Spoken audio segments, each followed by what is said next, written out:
मित्रों, मनुष्य की जिंदगी में जन्म के बाद कोई सबसे बड़ा सत्य है तो वो मृत्यु है। साधु हो या संत, राजा हो या फकीर, जिस किसी ने भी इस मृत्यु लोक में जन्म लिया है उसे एक ना एक दिन इसे छोड़कर जाना ही होगा। ऐसे में जो लोग ये सत्य समझते हैं वो मृत्यु के बाद मोक्ष पाने की अभिलाषा में अपने जीते जी तो पुण्य कर्म करते ही हैं, बल्कि मरने के बाद भी कुछ कर्म ऐसे हैं जो अगर मृतक के परिवार वालों द्वारा विधि पूर्वक किए जाएं तो मृतक की आत्मा को मुक्ति मिलती है। और मित्रों, इन्हीं कर्मों में से एक है अंतिम संस्कार के समय की जाने वाली कपाल क्रिया, जिसमें चिता में जल रहे शव के सिर पर 3 बार डंडा मारा जाता है। लेकिन क्या आप जानते हैं कि ऐसा क्यों किया जाता है और चिता में शव के सिर पर डंडा मारने का हमारे ग्रंथों में क्या महत्व बताया गया है? अगर नहीं जानते तो कोई बात नहीं, आज की हमारी इस वीडियो को पूरा देखने के बाद जरूर जान जाएंगे। नमस्कार मित्रों, और स्वागत है आपका द डिवाइन टेल्स पर एक बार फिर। गरुड़ पुराण के धर्मकांड में मृत्यु के बाद किए जाने वाले कर्मों से जुड़ी बहुत सी मान्यताओं का वर्णन किया गया है। इसी अध्याय में शव के कपाल पर प्रहार करने की प्रक्रिया से जुड़ी विभिन्न धार्मिक तथ्यों का भी व्याख्यान किया गया है। गरुड़ पुराण में मनुष्य के अंतिम संस्कार को लेकर एक निश्चित विधि विधान का वर्णन मिलता है, जिसका पालन हिंदू धर्म के किसी भी व्यक्ति के अंतिम संस्कार के समय होता ही है। गरुड़ पुराण के अनुसार मृत्यु के पश्चात अंतिम संस्कार के समय शव को मुखाग्नि दिए जाने के बाद बांस के डंडे पर एक लोटा बांधकर शव के सिर पर घी डाला जाता है, और ऐसा इसलिए किया जाता है ताकि अग्निदाह के समय शव का सिर अच्छे से जल सके। इसके पीछे का एक कारण ये भी है कि मनुष्य के सिर की हड्डी बाकी अंगों की अपेक्षा ज्यादा मजबूत होती है, इसीलिए उसे अच्छे से अग्नि में नष्ट करने के उद्देश्य से ही शव की खोपड़ी पर ये घी डाला जाता है। अब प्रश्न ये उठता है कि शव के कपाल को पूर्ण रूप से नष्ट करना क्यों आवश्यक है?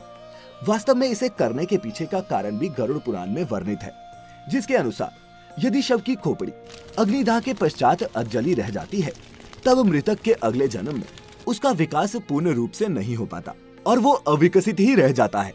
इसके अलावा एक धारणा ये भी है कि अगर कपाल क्रिया नहीं की जाए तो मृतक के प्राण पूर्ण रूप से स्वतंत्र नहीं होते और उसके नए जन्म के मार्ग में बाधा उत्पन्न हो जाती है, जो कि उसके प्रियजन बिल्कुल भी नहीं चाहेंगे। इसीलिए शव के परिवार द्वारा अंतिम संस्कार की किसी भी प्रक्रिया में ढील नहीं दी जाती। विभिन्न धर्मों में मनुष्य के अंतिम संस्कार से जुड़ी अलग अलग मान्यताएं और विधि विधान है। जैसे कि इस्लाम धर्म में मृत्यु के बाद उनके शव को जलाया नहीं जाता बल्कि दफनाया जाता है, जबकि हिंदू धर्म में मृतक के शव को जलाने की मान्यता है, जिसमें महिलाओं और बच्चों के अंतिम संस्कार को लेकर भी अलग अलग मान्यताओं का वर्णन मिलता है। अगर आप इसके बारे में विस्तार से जानना चाहते हैं तो ऊपर दिए हुए आई बटन पर क्लिक करके ये वीडियो देख सकते हैं। आइए वीडियो को आगे बढ़ाते हुए अब आपको बताते हैं कि ऐसी कौन सी मान्यता है जिसका पालन करने हेतु मनुष्य की मृत्यु के उपरांत शव के कपाल अर्थात सिर पर डंडे से ये प्रहार किए जाते हैं।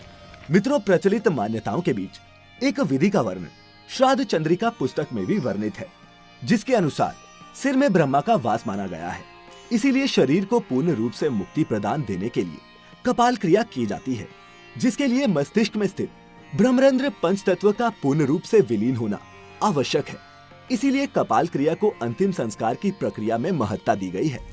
इसके अतिरिक्त आपने ये भी सुना होगा कि कुछ अघोरी और तांत्रिक कपाल का उपयोग अपनी तंत्र विद्या और सिद्धियां प्राप्त करने के लिए करते हैं।